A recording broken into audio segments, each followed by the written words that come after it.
L'idéal pour avoir une belle lumière, c'est plutôt de venir le matin ou le soir pour avoir des jolies lumières rasantes. Mais parfois, quand on fait le touriste, on a des lumières de plein après-midi qui sont pas forcément idéales, mais qui sont très vives et qu'il va falloir gérer. Je vais vous donner quelques petites astuces pour vous en sortir pour vos photos de vacances.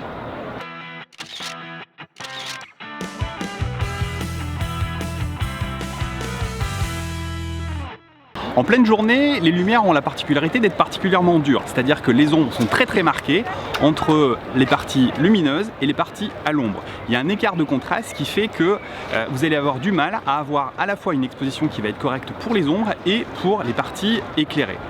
Donc il va falloir faire un choix. J'ai souvent cette remarque pendant les stages, j'ai des élèves qui me disent « je comprends pas, j'ai fait une photo et je n'ai pas le rendu que j'ai vu lors de la prise de vue ». Concrètement, vous avez vu un paysage, vous avez vu une scène avec des parties éclairées sur lesquelles vous aviez des belles couleurs et vous avez vu aussi des ombres dans lesquelles vous aviez des détails.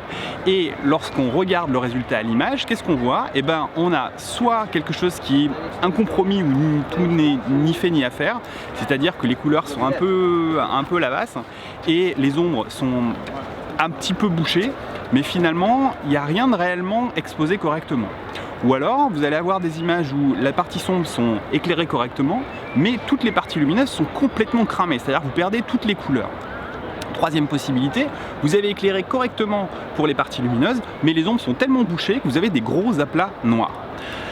Eh bien c'est normal. C'est normal parce que votre appareil photo, il n'est pas capable d'encaisser tous ces écarts de contraste. Il va pouvoir exposer pour l'ombre et les hautes lumières seront cramées, il va pouvoir exposer pour la lumière et les ombres seront bouchées, mais il va avoir du mal à faire les deux, sauf à utiliser des techniques spécifiques telles que l'HDR.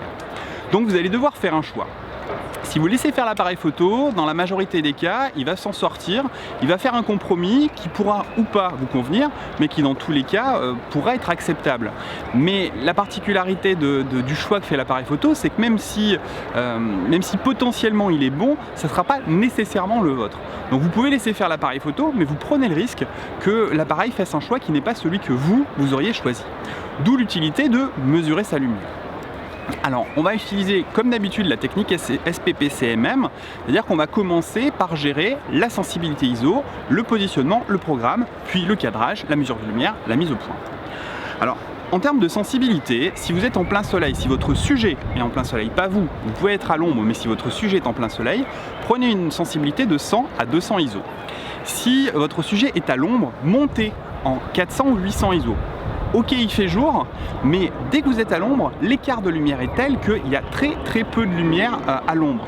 Et du coup, vous allez avoir des vitesses qui vont très vite descendre. Donc n'hésitez pas à monter en 400 ou 800 ISO si vous photographiez quelque chose qui est à l'ombre. Alors, je vous donne ces indications pour des objectifs standards, c'est-à-dire que si vous utilisez des optiques série L, enfin des optiques pro à grande ouverture, ou si vous utilisez des optiques fixes à grande ouverture, bien sûr, vous aurez la possibilité de rester sur des sensibilités un petit peu plus basses.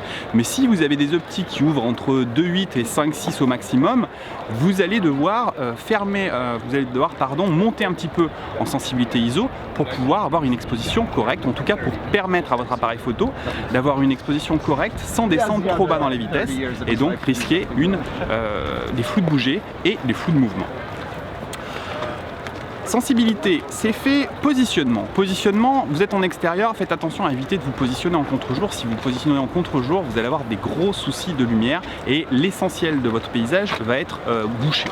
Donc on fait attention, on essaie de se positionner plutôt dos au soleil. Alors ce que je vous indique, c'est plutôt pour des photos de paysages ou des photos de monuments, pas nécessairement pour des portraits. Ce portrait, ça nécessiterait un développement spécifique et j'y reviendrai dans une prochaine vidéo.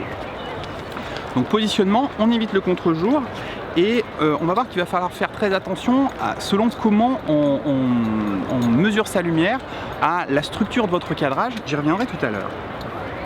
Sensibilité, positionnement, le programme, vous pouvez utiliser le programme d'exposition que vous voulez. On est en pleine journée, vous ne manquez pas forcément de lumière. Je ne suis pas parti dans une logique où on essaie de gérer spécifiquement la profondeur de champ, donc vous pouvez rester en programme P, mais aussi avec les autres programmes semi-auto, c'est-à-dire que le programme priorité ouverture, ou même si vous avez envie, le programme priorité vitesse, peu importe. C'est pas très utile le programme priorité vitesse, mais vous pouvez rester en programme P, en priorité ouverture, et éventuellement, si vous préférez même travailler en manuel, ça peut être intéressant si vous voulez garder les mêmes réglages dans la durée. Ensuite, on va passer, on va mettre le nez dans le viseur et on va passer au CMM, au cadrage, à la mesure de lumière et à la mise au point. Là, c'est intéressant parce que le cadrage que vous allez faire, il va être influencé par la mesure de lumière. Je m'explique. Vous allez devoir faire un choix entre j'expose pour la partie lumineuse et mon ombre est bouchée, ou j'expose pour l'ombre et ma partie lumineuse est cramée. Quand vous allez faire votre cadrage, dans votre viseur, votre œil va s'adapter et va avoir la capacité de voir des détails dans les hautes lumières et dans les basses lumières. Mais une fois que votre photo sera faite, si vous exposez pour la lumière, les ombres seront bouchées. Donc si vous intégrez dans votre cadrage des parties de l'image qui seront à l'ombre, ces parties à l'ombre vont être bouchées et vous n'aurez plus de détails. Donc faites bien attention à ça parce que si vous cadrez en prenant en compte des détails qui sont à l'ombre, ces détails n'apparaîtront plus. Du coup, ça peut déséquilibrer votre image. Donc tenez bien compte de ça, faites attention que quand vous cadrez, si vous exposez pour les hautes lumières, les ombres seront bouchées et vous n'aurez plus de détails. C'est valable dans le sens inverse, c'est-à-dire que si vous exposez pour les parties sombres, les parties lumineuses seront complètement cramées.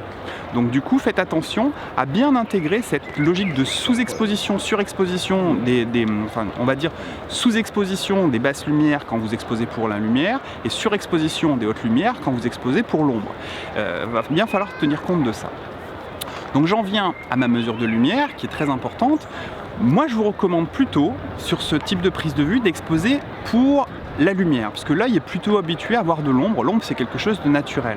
Alors que si vous exposez pour l'ombre, vous allez avoir des parties cramées. Alors, c'est aussi une question de proportion dans l'image, c'est-à-dire que si vous avez un paysage globalement éclairé, les ombres sont minoritaires et c'est effectivement les ombres qu'il faut laisser boucher. Donc vous privilégiez une mesure de lumière sur les parties lumineuses.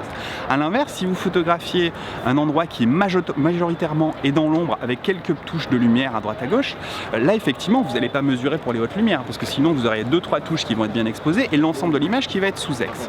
Donc vous mesurez pour l'ensemble, pour la partie sombre, et auquel cas vous laissez les 2-3 petits points lumineux cramés, peu importe, vous ne pourrez pas tout avoir.